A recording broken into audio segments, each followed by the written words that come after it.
বেশ কয়েকজন বিচারক বর্তমান প্রশাসনের কাজে বাধা দেওয়ার চেষ্টা করছেন বলে অভিযোগ করেছেন white house press secretary Caroline Leavitt. বুধবার সংবাদ সম্মেলনে এমন অভিযোগ করে তিনি বলেন, বিচারকদের এমন কর্মকাণ্ড কোনোভাবেই গ্রহণযোগ্য নয়। লেভিট বলেন, প্রেসিডেন্ট ডোনাল্ড ট্রাম্প মনে করেন এসব বিচারক ডেমোক্রেটিক পার্টির সমর্থক এবং তাদের বিরুদ্ধে সুপ্রিম কোর্টের ব্যবস্থা নেওয়া উচিত। প্রেস সেক্রেটারি দাবি করেন, বিদেশি সন্ত্রাসীদের দেশ থেকে বিতাড়নের পূর্ণ এখতিয়ার প্রেসিডেন্টের আছে। প্রেসিডেন্ট ডোনাল্ড ট্রাম্প অবৈধ অভিবাসীদের বিতরণে যেসব পদক্ষেপ নিচ্ছেন তা অব্যাহত থাকবে বলে জানিয়েছেন হোয়াইট হাউসের press secretary Caroline Leavitt. Leavitt অভিযোগ করেন, বেশ কয়েকজন বিচারক প্রশাসনের এই গণবিতরণ কর্মসূচি বাধাগ্রস্ত করার অপচেষ্টা করছেন।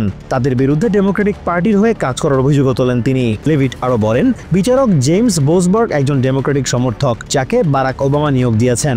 বোসবার্গের স্ত্রী ডেমোক্রেটিক পার্টির তহবিলে $10,000 দিয়েছিলেন বলেও দাবি করেন লেভিট।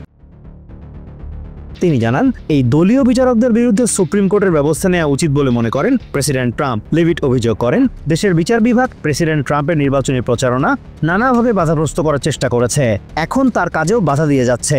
এই সংক্রান্ত আইনি বিষয়গুলো আইনগতভাবে মোকাবেলা করা হবে বলে জানান তিনি। লেভিট দাবি করেন, এলিয়েন এনিমিস অ্যাক্টের আওতায় দেশ থেকে সন্ত্রাসীদের বিতরণের পূর্ণ এখতিয়ার প্রেসিডেন্টের রয়েছে।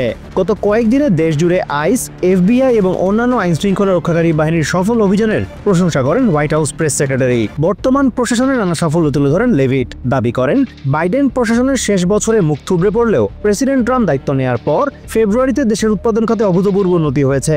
ফেডারেল ট্রেড কমিশনারকে বরখাস্তের বিষয়ে জানতে চাইলে লেভিট বলেন, প্রেসিডেন্ট ট্রাম্প তাকে বরখাস্তের সঠিক সময় মনে করেছেন বলেই এই পদক্ষেপ নিয়েছেন। Azimur Rashid Kanak, TVN 24 news desk. New York থেকে সম্প্রচারিত TVN 24 টেলিভিশন বিশ্বজুড়ে বাঙালির কণ্ঠস্বর।